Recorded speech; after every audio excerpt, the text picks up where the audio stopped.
Sepanjang hari ini Tuhan taruh beban di hati saya. Bukan hanya gereja kita itu selalu ngomongnya jiwa-jiwa. Seolah-olah kita itu disuruh terus gitu ya menjangkau.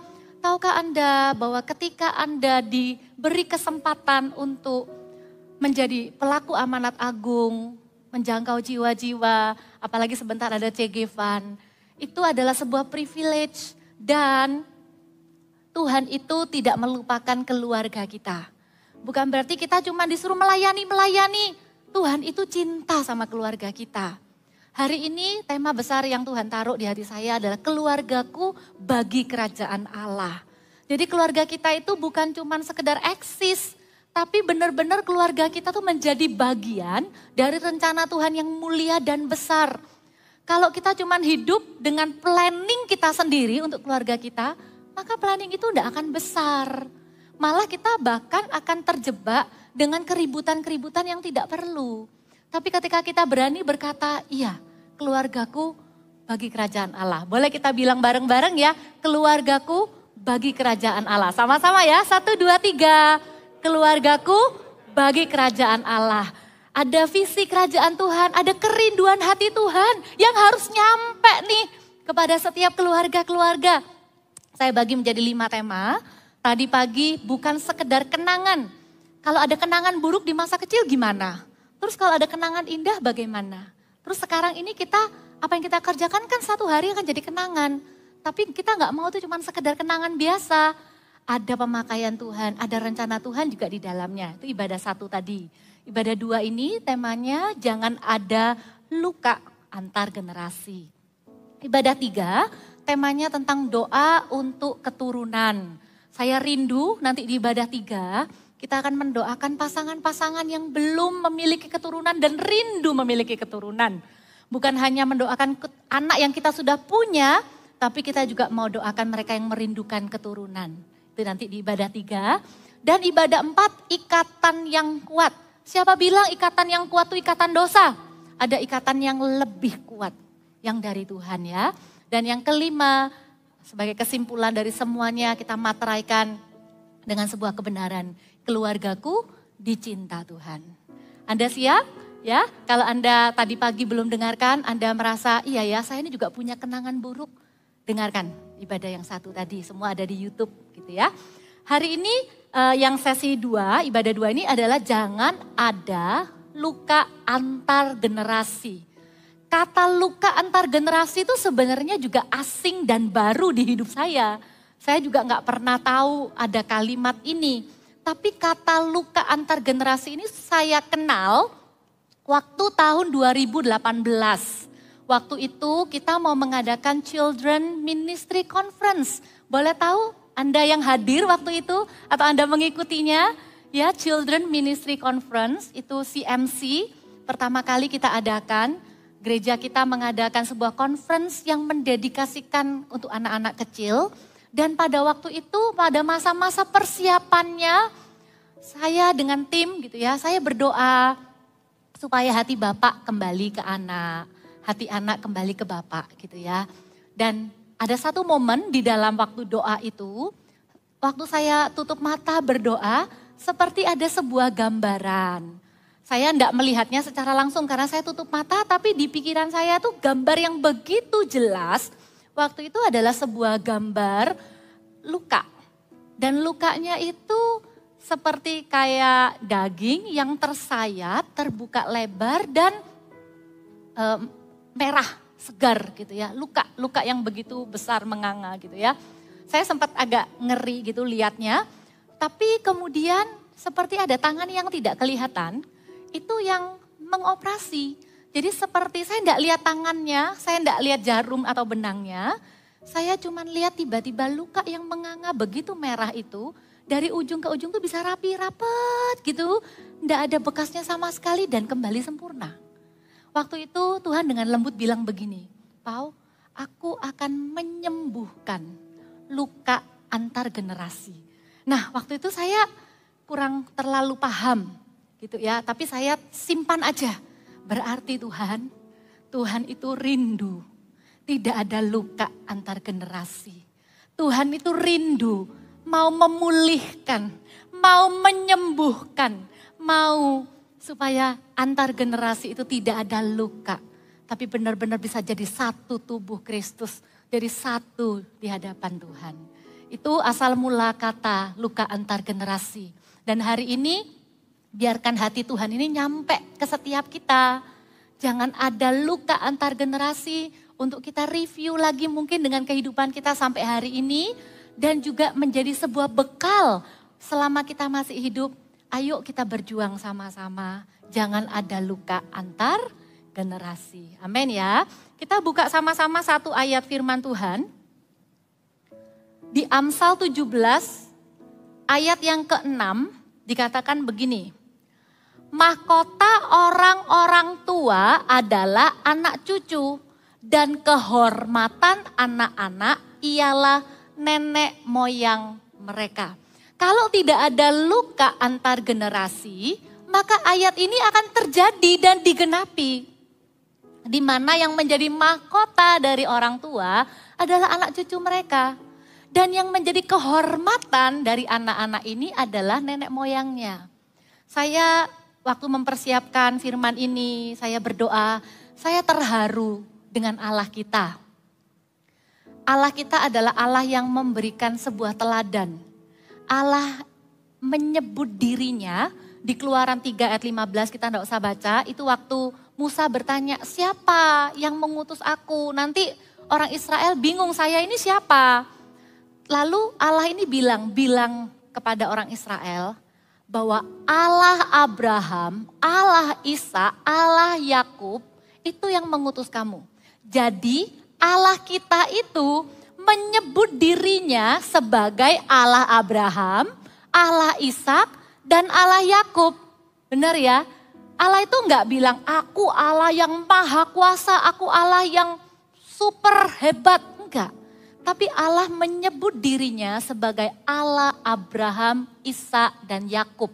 Artinya Allah dari kakek, ayah, dan anak.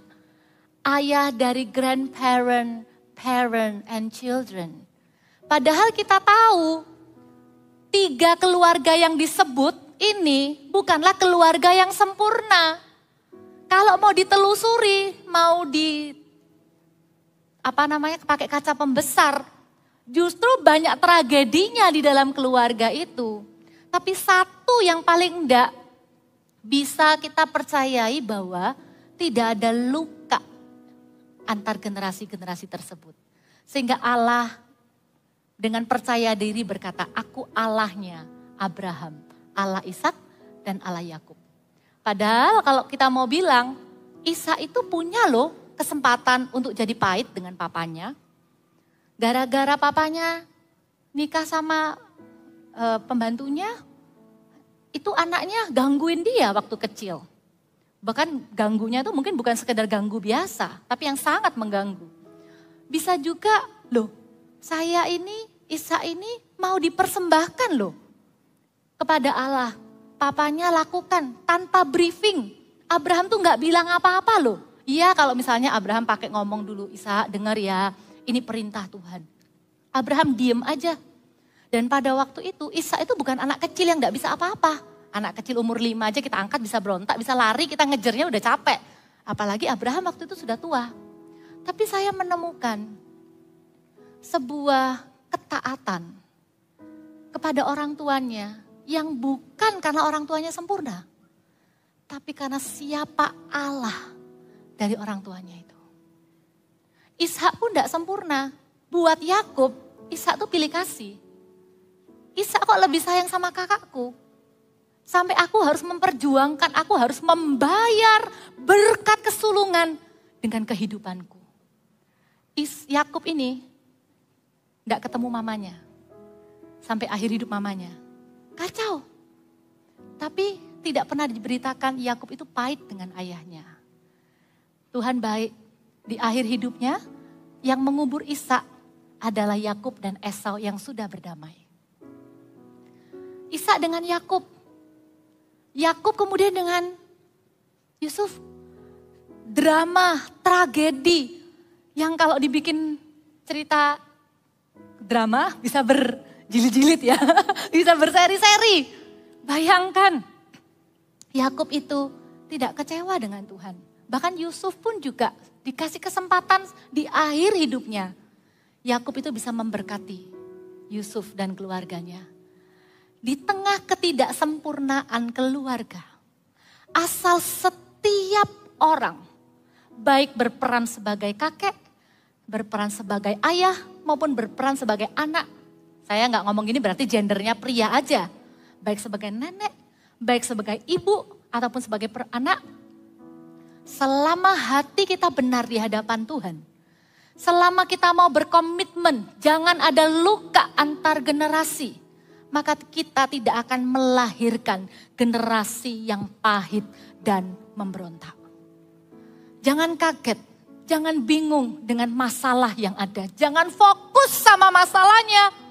Jangan berkata gara-gara masalah ini keluargaku jadi berantakan, jangan. Di tengah masalah pun kalau ada percaya Allah turut bekerja, justru masalah itu bisa mendatangkan kebaikan bagi keluarga. Saya banyak dengar kesaksian, justru sejak mungkin ayahnya sakit, keluarga jadi lebih sering ngumpul. Justru karena ketika pekerjaan papa jadi lebih down, jadi lebih turun, mungkin terancam, bangkrut. Justru malah lebih rukun, bisa lebih ada doa. Biasanya kaku mau doa bareng, sejak ada masalah malah bisa ngumpul bareng. Berarti saya tidak percaya kalau masalah adalah penyebab hancurnya generasi. Bukan masalah. Mari kita ambil tanggung jawab sama-sama. Setiap kita punya peran. Gimana supaya kita bisa menjadi orang tua yang berkata mahkota saya adalah anak cucu. Bagaimana supaya anak-anak kita bisa berkata kehormatan mereka adalah nenek moyangnya. Orang tua dan papa mama. Makanya kita sering bilang anak-anak kalian ini kesayangan dan kebanggaan papa dan mama. Kalian ini kesayangan dan kebanggaan kakek dan nenek. Kita sering bilang kepada bapak ibu, orang tua dewasa, jemaat dewasa, Anda ini kehormatan bagi anak-anak dan cucu Anda. Amin. Ayatnya dari situ tadi ya. Tapi apa yang kita putuskan hari ini itu yang menentukan. Apa yang kita lakukan hari-hari ini. Kalau yang masa lalu ya nanti kita bereskan. Tapi yang sekarang ini loh setelah kita pulang dengar firman Tuhan. Dengan waktu-waktu yang akan datang. Tidak ada jaminan. Oh tenang-tenang. Jangan ada luka antar generasi. Wah pendetanya gak tahu nih keluarga kita mah baik-baik. Gak ada jaminan. Ambil firman ini. Jadikan awas-awasan. Ambil sebuah komitmen. Saya akan berdiri bagi keluarga saya. Saya akan berdiri bagi generasi di bawah saya. Kalau orang tua di atas Anda belum kenal Tuhan, Anda yang berkata saya berdiri bagi generasi di atas saya. Saya percaya lewat saya yang sudah mengenal kebenaran firman, tidak ada luka antar generasi di dalam keluarga saya. Amin. Ya. Dan setiap kita tuh punya peranan. Saya mau cancel dulu. Kalau dulu mungkin pernah berapa kali disampaikan, kalau ibadah wanita atau mungkin lewat sharing, sering juga dalam seminar-seminar. Itu ada kalimat begini, istri adalah penentu atmosfer keluarga. Pernah nggak dengar kalimat itu? Pernah ya? Saya dulu juga menyetujui kalimat itu. Tapi sekarang kita mau naik level yuk. Biasanya orang tuh berpikir gini, yang bisa cairkan suasana tuh istri. Tapi yang bisa bikin rusak suasana juga kadang mama ya, istri ya. Karena gampang moodnya berubah, sudah senang-senang mau makan. Tiba-tiba waiternya lama, maminya yang ngomel. Lama pelayanannya, langsung hilang moodnya ya. Bukan cuma istri ya. Hari ini kita mau sepakat bahwa penentu atmosfer keluarga adalah kita semua. Suami juga, amin. Anak-anak juga. Ini saya berdoa sama Roh Kudus, saya bilang begini, Tuhan tolong, karena di hadapan saya ini banyak banget. Ada anak kecil, ada anak muda, ada anak muda yang keluarga, saya mah masih jomblo gitu ya. Anda yang masih jomblo pun firman Tuhan ini untuk Anda. Kita yang sebagai anak, bahkan kita pun jadi orang tua.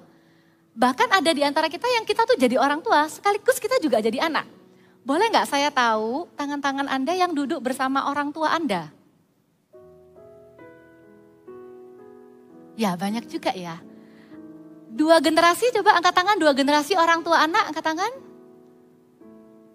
Oke, 3 generasi, ada opa omanya sekalian, ada? Ada tapi enggak banyak. Oke, ya enggak apa-apa, karena mungkin anak muda ada ibadahnya sendiri ya. Eagle Kids juga ada ibadahnya sendiri. Tapi setiap kita itu punya peran masing-masing. Jadi kita enggak bisa berkata bahwa menjaga supaya jangan ada luka antar generasi itu tugasnya papa imam. Oh, menjaga hubungan antara keluarga jangan sampai ada luka itu tugasnya mama. Papa tuh bagian yang tegas. Nanti mama yang bagian ngelembutin anak. Loh ya jangan, itu namanya bad cop, good cop. Ya, kita enggak lakukan itu. Papa mama harus sehati sama-sama. Atau kita bilang, wah di rumah kita tuh yang membawa suasana ceria tuh anak. Nek ada anak tuh papai sangguyu. Nek anaknya pergi, papa nih mukanya serem gitu ya. Karena enggak ada yang lucu sudah. Istrinya mau ngelucu ya, enggak seneng papanya. Bukan, setiap kita punya bagian. Ayo yang setuju dengan saya, paling enggak angguk-anggukkan kepala. Ayo kita ambil tanggung jawab bareng-bareng ya. Alkitab tuh juga ada loh, bukan cuma orang tua aja yang harus jaga moodnya anak. Dan juga bukan anak aja yang juga harus jaga moodnya papa mama. Ini bukan ngomong jaga mood Bapak Ibu Saudara.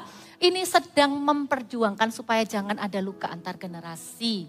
Dimulai dari perkara-perkara sepele dan sederhana yang sehari-hari yang kadang kita lakukan tanpa kita sadari. Kita lihat ya, Efesus 6 ayat 1 sampai 4, firman Tuhan itu tepat dan paling hebat dah. Kalau firman Tuhan itu ngomong, pasti paketnya lengkap. Di ayat 1 sampai 4 kita baca sama-sama. 1, 2, 3. Hai anak-anak, taatilah orang tuamu di dalam Tuhan. Karena haruslah demikian. Hormatilah ayahmu dan ibumu. Ini adalah suatu perintah yang penting seperti yang nyata dari janji ini. Supaya kamu berbahagia dan panjang umurmu di bumi. Tidak berhenti sampai sana, di bawahnya tuh langsung ada firman untuk orang tua. Kita baca sama-sama, 2, 3. Dan kamu bapak-bapak, janganlah bangkitkan amarah di dalam hati anak-anakmu. Tetapi didiklah mereka di dalam ajaran dan nasihat Tuhan. Kalau saya sebagai orang tua, Efesus 6 ayat 1 sampai 3 ini ayat favoritnya orang tua. Karena sering dipakai untuk bilang sama anaknya, hormat, taat sama papa mama, kamu nanti bahagia.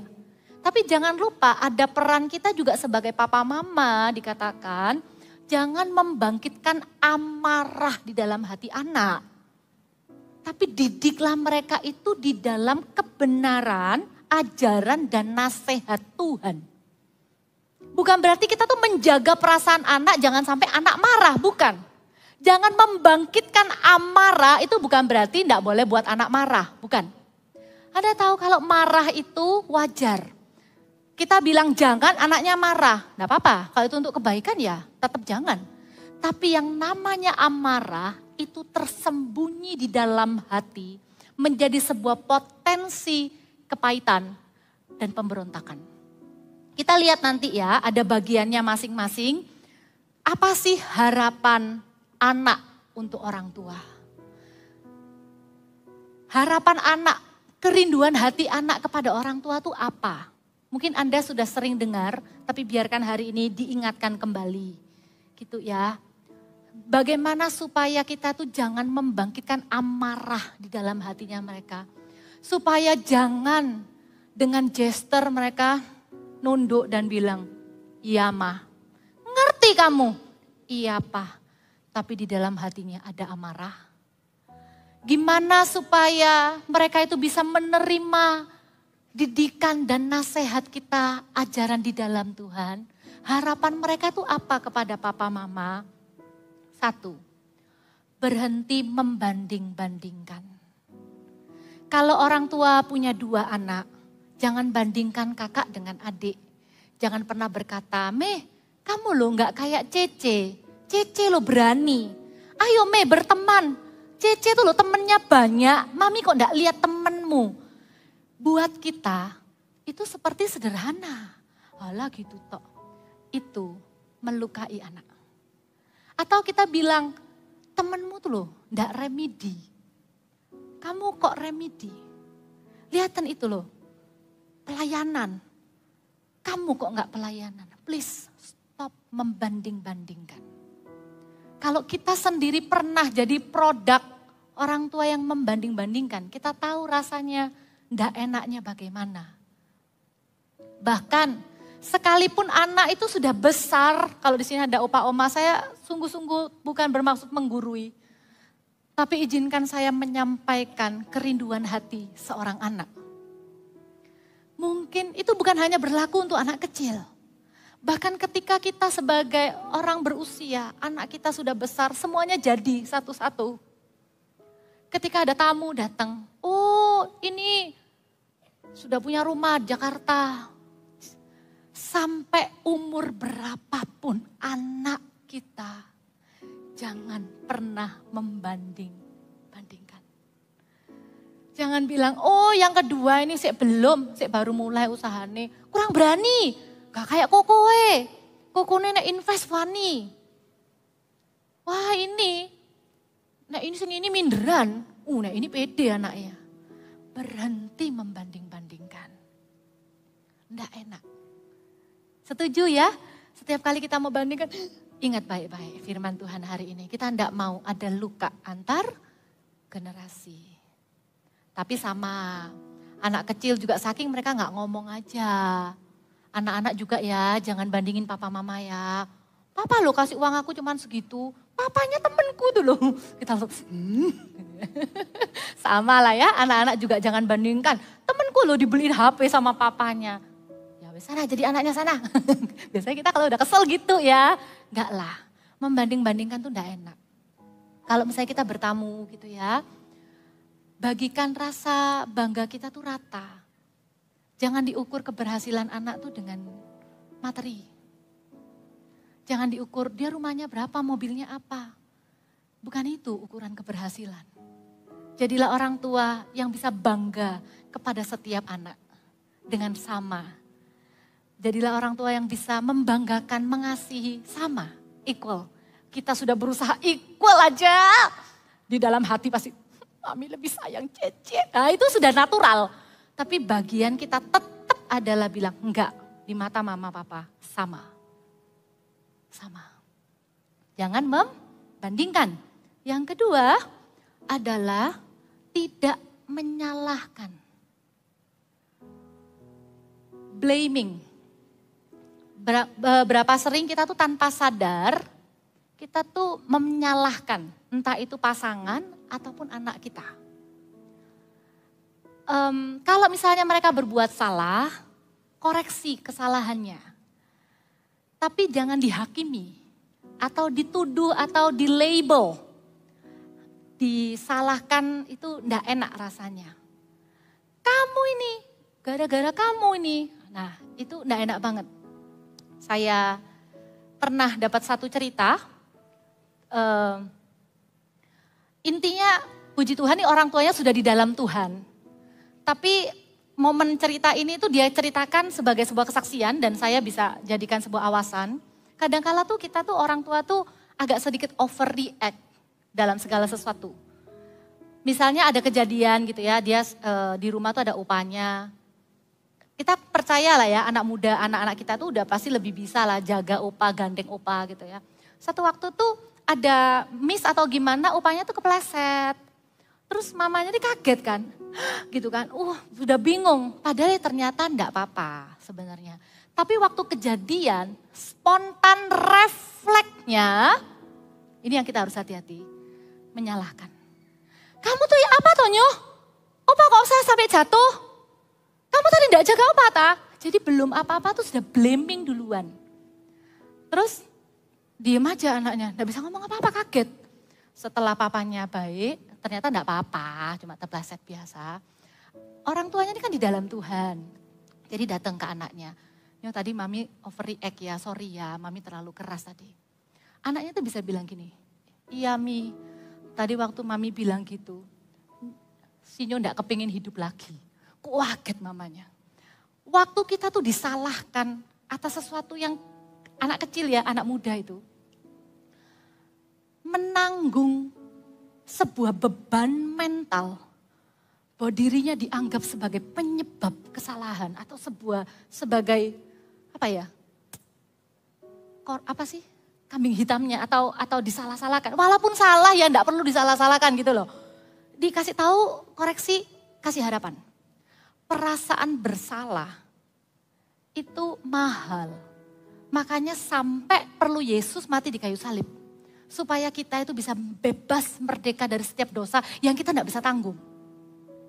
Jadi kita belajar supaya refleksnya kita itu enggak langsung blaming. Kalau ada apa-apa itu diam dulu, tenang dulu. Enggak usah langsung cari siapa yang salah. Ini bukan tentang salah benar. Nanti praktek-prakteknya Anda bisa lakukan sendiri. Ini cuma contoh-contoh yang Tuhan ingatkan saya sampaikan gitu ya. Blaming, menyalahkan.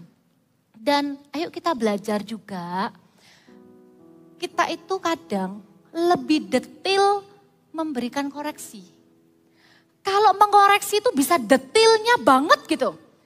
Kamu tuh loh bangunnya perlu lebih pagi. Jadi supaya kamu tuh bisa ini, bisa itu. Detail sekali. Kamu tuh tahu salahnya di mana. Salahmu tuh ini. Kita tuh bisa kasih koreksi itu detail. Tapi jarang sekali orang tua tuh bisa kasih pujian tuh detail. Belajar memuji detail. Saya belajar dari suami saya. Suami saya tuh kalau muji itu detail. Tadi waktu sayang bilang gini tuh bagus. Waktu sayang itu tadi buat keputusan ini, itu orang lain bisa begini loh. Tapi sayang tuh bisa begini. Kalau enggak bisa akibatnya gini. Detail sekali kalau kasih pujian. Makanya saya istri yang berbahagia. Cie. Ayo suami-suami kalau muji istri detail juga ya. Istri-istri juga dong. Kalau muji suami itu yang detail. Amin. Ya, orang tua juga kalau muji anak tuh puji yang detail. Pak, bisa loh aku pak, bagus loh. Bagus. Coba belajar detail. Wih, lihat loh, enggak keluar dari garis loh mewarnanya. Kadang-kala ya, kita tuh bisa lebih detail sama anak lebih kecil.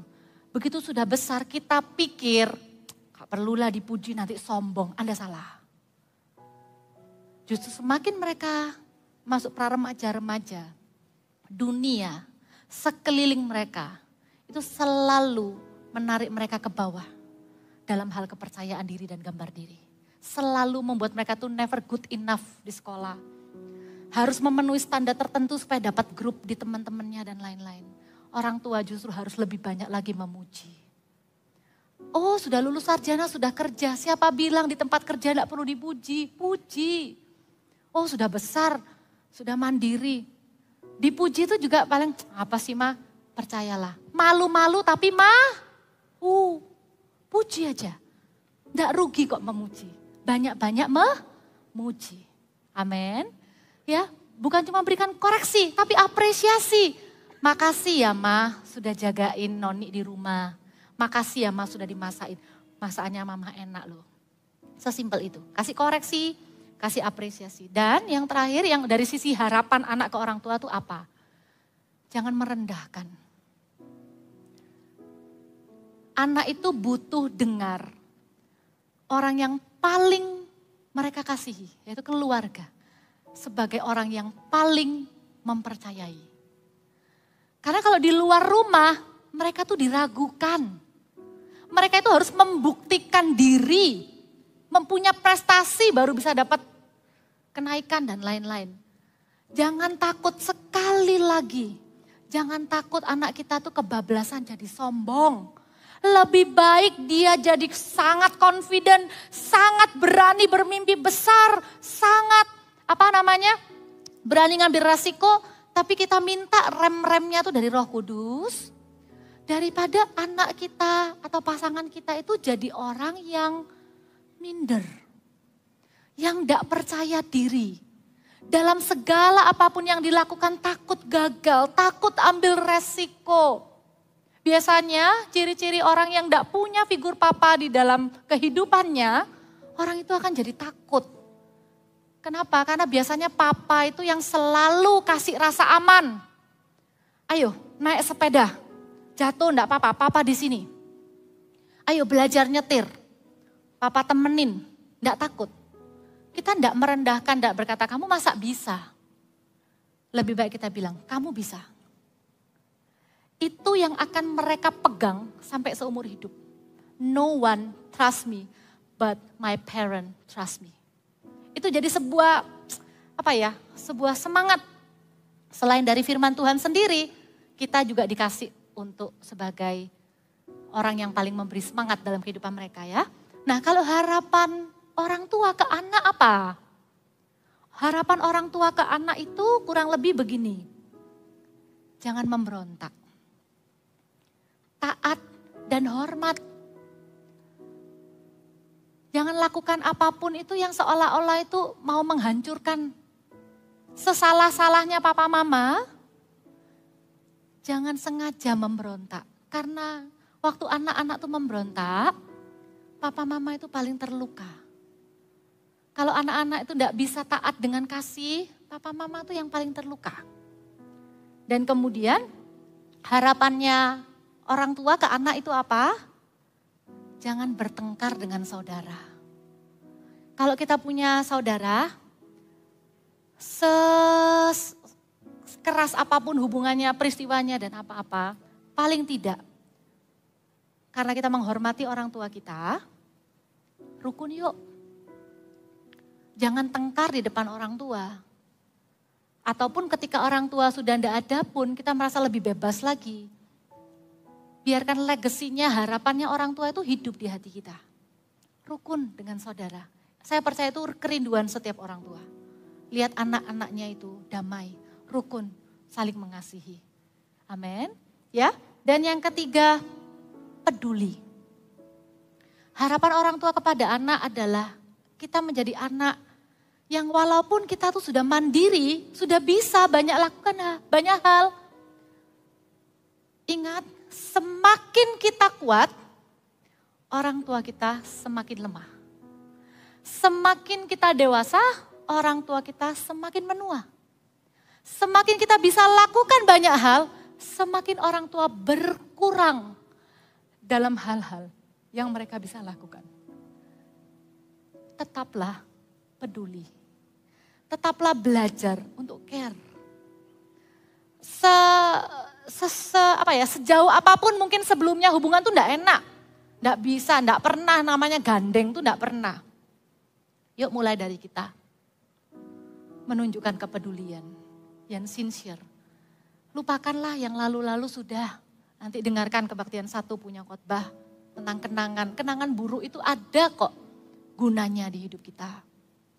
Tapi yang sekarang ini loh, yang kita hidupi ini loh. Ayo kita perbaiki sama-sama ya. Orang tua dan anak kita perlu sama-sama belajar. Belajar apa? Cuman satu ini aja. Komunikasi dari hati ke hati. Detik komunikasi putus, hati dengan hati tidak akan terkonek. Maksud baik kita tidak nyampe. Termasuk ketika kita berkorban untuk anak kita. Anak tidak akan mengerti pengorbanan kita kalau kita tidak belajar komunikasi dari hati ke hati dengan generasi yang di atas kita. Belajar komunikasi hati ke hati dengan pasangan kita. Dan belajar komunikasi dari hati ke hati dengan anak-anak kita. Kita dapat privilege ada di tengah-tengah. Kalau Anda yang seusia saya, kurang lebih, kita ini dapat privilege. Kita ini bisa memberkati segala usia. Kita bisa berbicara kepada segala usia. Sama opa oma kita bisa bicara. Sama sesama generasi 80-an, 90-an, 70-an ya. Kita bisa bicara. Termasuk sama anak-anak muda dan anak-anak kecil tetap kita bisa bicara. Dalam hal ini, jangan pernah disubstitusi, tapi teruslah berkomunikasi. Saya main sedikit kata ya.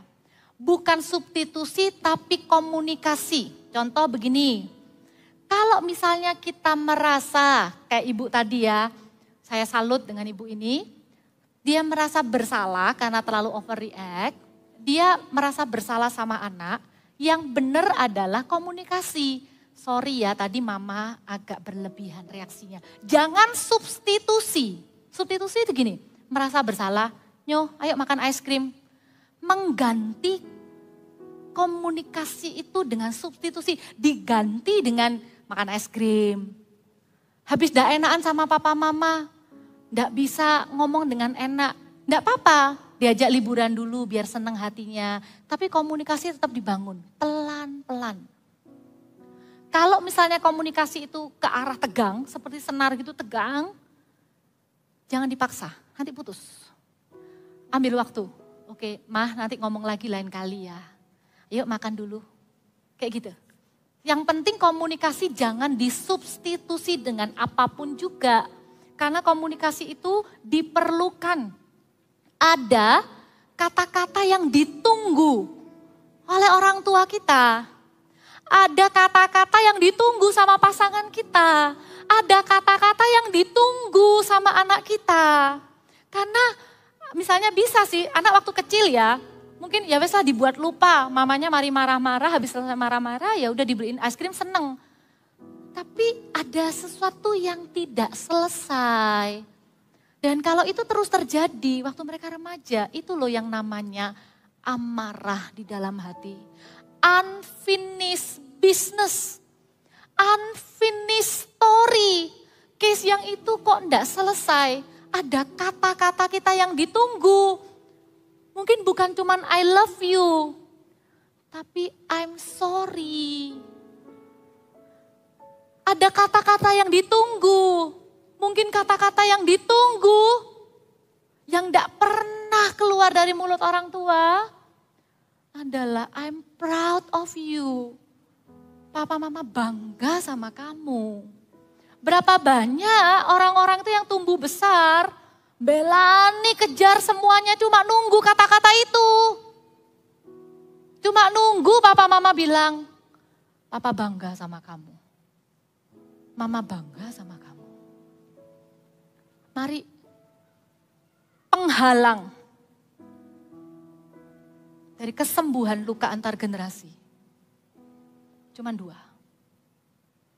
Yang pertama namanya pride atau ego atau kesombongan di dalam hati. Terlalu tinggi, terlalu gengsi untuk bilang maaf. Terlalu tinggi pride-nya untuk bilang I'm proud of you. Saya berdoa pride ini tidak ada di generasi manapun juga. Dan yang kedua adalah mental korban. Ketika seorang anak merasa, aku ini victim. Kalau papa mama enggak kayak gitu, aku enggak akan kayak gini. Padahal kebenaran firman Tuhan berkata, di Yeskiel 18 ayat 2 sampai 4, sama ayat 20 katakan gini, ada apa dengan kamu? Sehingga kamu mengucapkan kata-kata sindiran ini di tanah Israel. Ayah-ayah makan buah mentah dan gigi anak-anaknya menjadi ngilu. Ada apa kok bisa ada ucapan sindiran itu? Kok bisa papanya yang makan buah mentah? Kok gigi anaknya ngilu? Demi aku yang hidup demikianlah firman Tuhan Allah, kamu tidak akan mengucapkan kata sindiran ini lagi di Israel. Sesungguhnya semua jiwa aku punya, baik jiwa ayah maupun jiwa anak aku punya. Dan setiap orang yang berbuat dosa ialah yang harus mati. Kalau belum percaya Tuhan ya. Orang yang berbuat dosa dialah yang harus mati. Anak tidak akan turut menanggung kesalahan ayahnya. Dan ayah tidak akan turut menanggung kesalahan anaknya. Tapi lihat ya, orang benar akan menerima berkat kebenarannya dan kefasikan orang fasik akan tertanggung atasnya. Tidak boleh ada mental korban di dalam keluarga karena setiap orang bertanggung jawab atas kehidupannya sendiri. Walaupun kita ini ya, dari tadi saya berusaha back and forth antara orang tua dengan anak. Walaupun papa kita gak berhenti banding-bandingin kita, tetap keputusan kita gak boleh punya mental korban. Sekalipun sampai akhir hidup kita, sampai akhir hidup papa mungkin atau mama, kita tetap tetap tidak pernah menerima kata I'm proud of you, biarkan Tuhan yang ngomong itu dengan Anda. Betapa bangganya Tuhan dengan Anda. Waktu Anda diperlakukan salah, Anda tetap lakukan yang benar. Dan sekarang Anda mengatakannya kepada anak Anda. Tidak ada yang dikatakan gara-gara papa, gara-gara mama, aku jadi seperti ini. Tidak ada. Tidak boleh ada mental korban.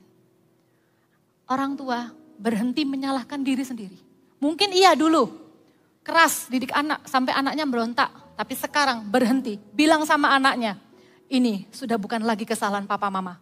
Papa mama sudah minta ampun, minta maaf.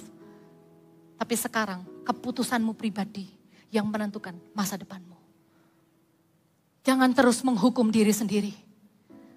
Kalau kita pernah buat salah, dengarkan. Kita minta ampun kepada Tuhan. Kita bilang sorry kepada anak kita. Selanjutnya keputusannya sendiri untuk melanjutkan kehidupan bersama dengan Tuhan. Amin. Setiap orang bertanggung jawab atas kehidupannya sendiri. Mana yang masih ada di hidup kita? Apakah pride, apakah mental korban? Keduanya harus kita singkirkan. Kalau kita mau lihat luka antar generasi itu sembuh, pulih di dalam nama Yesus. Bukan cari siapa yang salah, tapi kejar perdamaian. Gak usah bahas itu salahnya siapa dulu itu. Gak usah. Cari perdamaian, kejarlah perdamaian dan usahakanlah mendapatkannya. Kalau sedapat-dapatnya itu bergantung padamu. Hiduplah dalam perdamaian dengan semua orang, terutama dengan keluarga sendiri. Berkatnya apa? Kalau tidak ada luka antar generasi. Sebenarnya satu ayat yang diulang, satu di perjanjian lama, satu di perjanjian baru. Di perjanjian lama, Maleakhi 4 ayat 5 dikatakan begini, sesungguhnya aku akan mengutus Nabi Elia kepadamu menjelang datangnya hari Tuhan yang besar dan dahsyat itu. Maka ia akan membuat hati bapak berbalik kepada anak-anaknya dan hati anak-anaknya kepada bapak-bapaknya, supaya jangan aku datang memukul bumi sehingga musnah. Tuhan itu rindunya memulihkan luka antar generasi. Supaya apa? Karena kalau ada luka antar generasi yang ada, kalau di bahasa Indonesia kata-katanya adalah musnah, kalau dalam bahasa Inggrisnya itu adalah kata-katanya itu adalah curse. Curse and destruction. Kutuk dan kerusakan.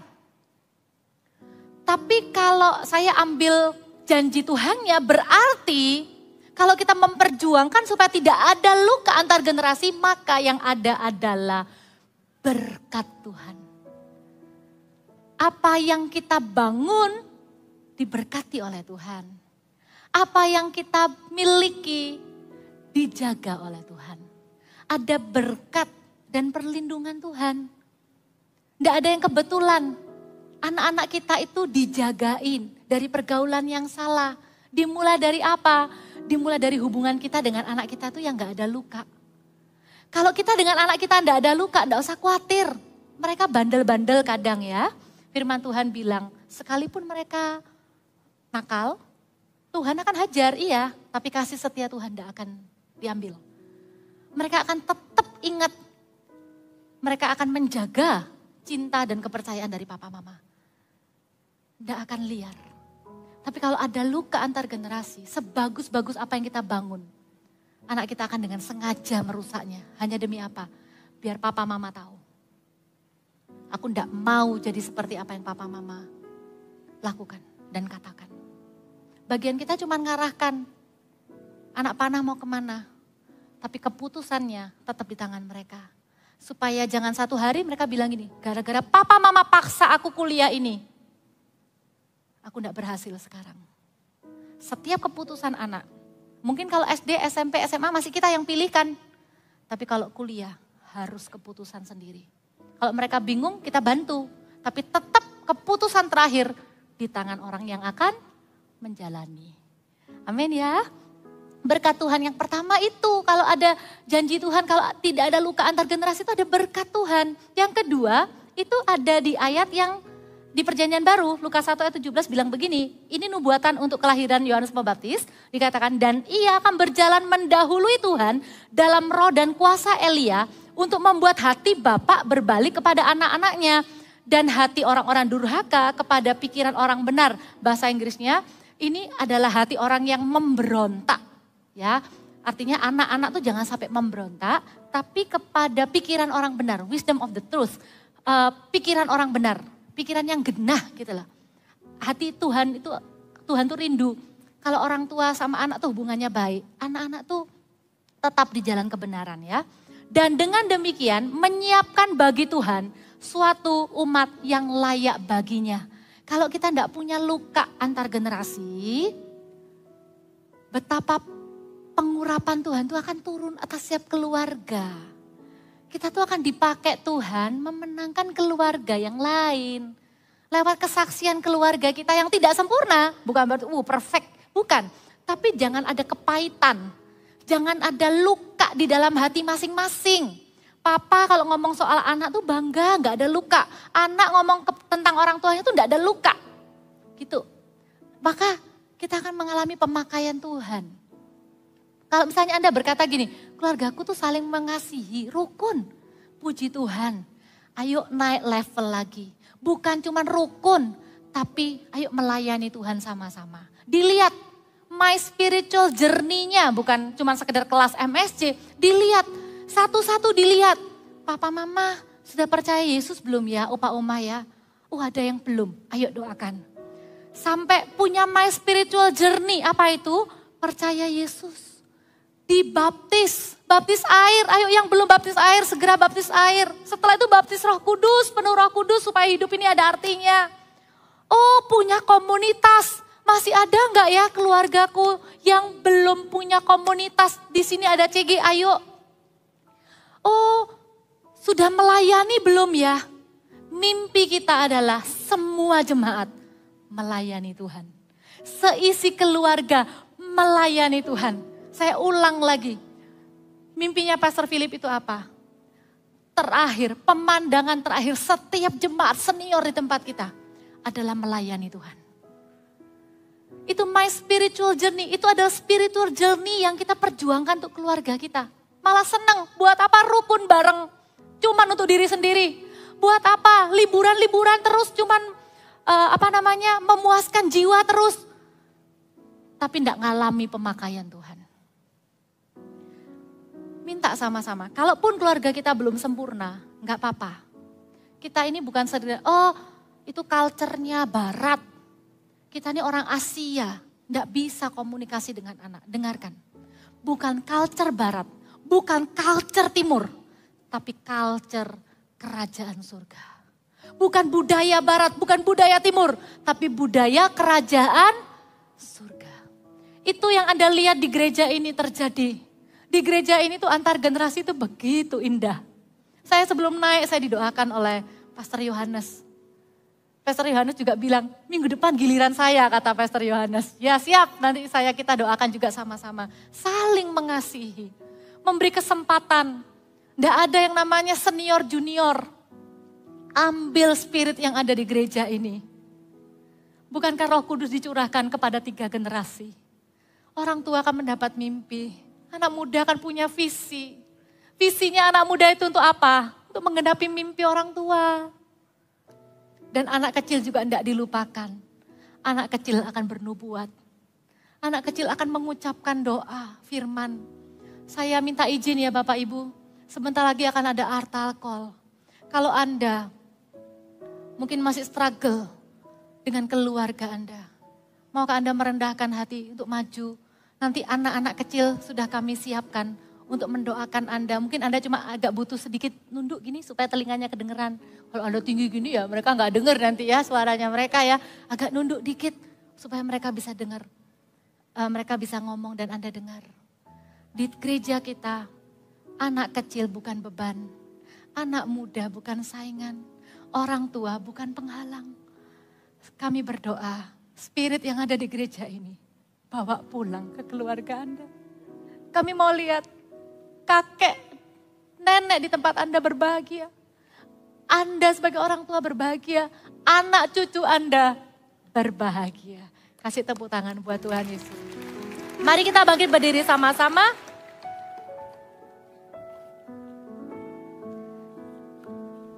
I see the King of glory. Rising on the clouds with fire, the whole earth shakes, the whole earth shakes. I see His love and mercy washing over all our sin. The people sing, the people sing. Hosanna, Hosanna, Hosanna, Hosanna in the highest. Hosanna, Hosanna, Hosanna,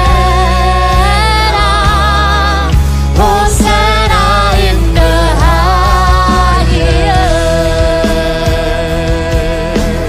Oh, I see a generation rising up to take their place with selfless faith, with selfless faith. I see a new revival stirring as we pray and sing.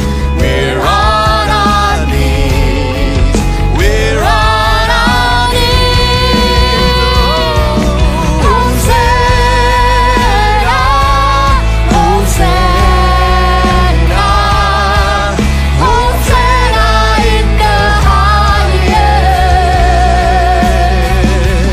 Hosanna, Hosanna, Hosanna in the highest. Heal my heart and make it clear. Open up my eyes to the things unseen. Show me how to love like you have loved me.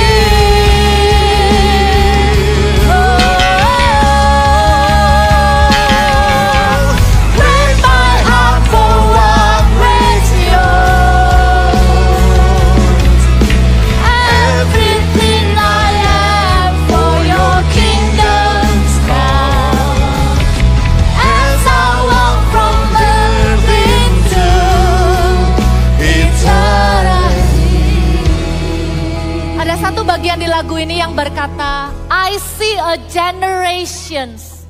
Saya melihat generasi-generasi anak cucu kita rising up, take their place with selfless faith. Bangkit mengambil posisi mereka dengan iman yang tidak egois. Dan kebangunan rohani yang lebih besar akan terjadi. Tapi itu tidak akan terjadi kalau kita sebagai generasi yang di atas mereka tidak berkata kepada Tuhan, heal my heart and make it clean. Sembuhkan hatiku ya Tuhan. Sembuhkan setiap luka antar generasi yang mungkin ada dalam keluargaku. Ajari aku mengasihi sama seperti Tuhan mengasihi aku. Maka itu tidak akan terjadi. Sebentar lagi saya akan minta Anda yang masih struggle di area ini. Hubungan suami istri kurang baik. Sering sekali ribut, bahkan ributnya di depan anak. Jadikan ini hari terakhir Anda ribut di depan anak. Dan Anda akan belajar lebih dewasa lagi dalam menghandle setiap perbedaan. Anda yang hubungannya dengan suami terus ribut. Atau Anda yang tahu hubungan Anda dengan keluarga Anda kurang baik. Mau nggak Anda merendahkan hati maju? Ada anak-anak yang akan berdoa untuk Anda. Kalau Anda di tempat berkata, Tuhan, puji Tuhan untuk keluargaku yang harmonis. Angkat tangan. Saya minta Roh Kudus akan munculkan ingatan kepada keluarga lain yang dekat di hati Anda, yang masih berantakan. Mau enggak jadikan mereka itu VIP di hati Anda, untuk nanti Anda ajak Cegevan doakan dari sekarang.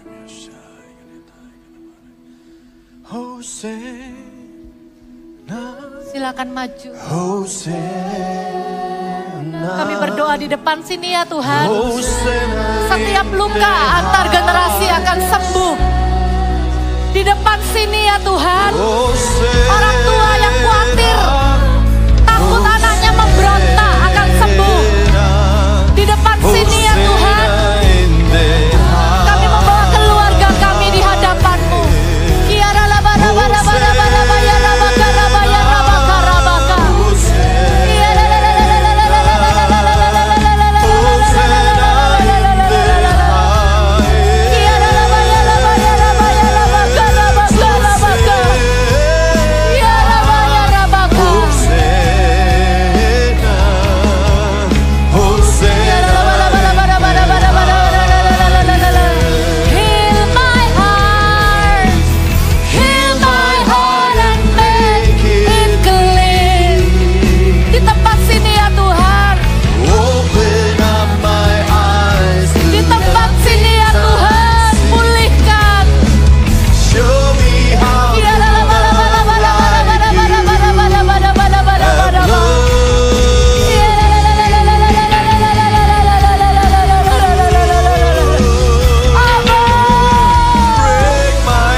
kita angkat tangan sama-sama.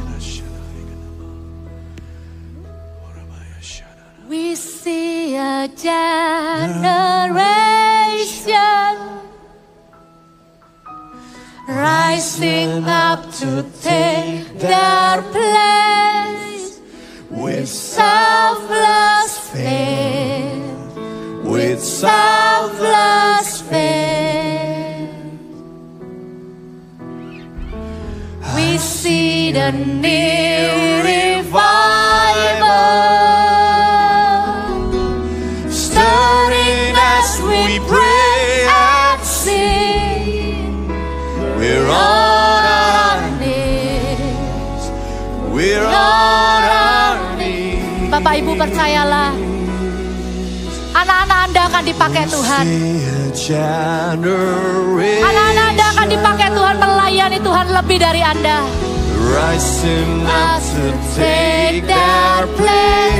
Materaikan firman-Mu ya Tuhan. Kami tidak akan pernah lupa. Tidak akan ada luka antar generasi dalam keluarga kami. Amin.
Haleluya, haleluya. Kami mengucap syukur Tuhan buat kebenaran firman Tuhan. Kami percaya firman Tuhan, kebenaran yang disampaikan tidak akan pernah kembali dengan sia-sia.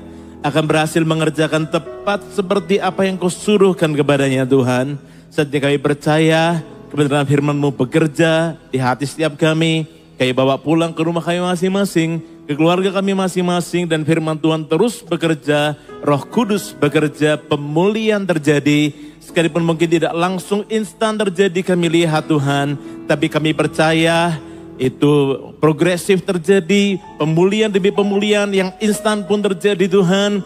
Luka antar generasi itu Engkau balut, Engkau sembuhkan. Kami percaya setiap generasi jadi generasi yang saling mengasihi, saling bekerja sama satu dengan yang lain untuk mengerjakan visi Tuhan. Terima kasih Tuhan buat kebenaran firman Tuhan yang memerdekakan kami. Kebenaran firman-Mu mengerjakan hal-hal yang manis, yang indah Tuhan di antara semua generasi yang ada di gereja ini. Kami mengucap syukur. Haleluya.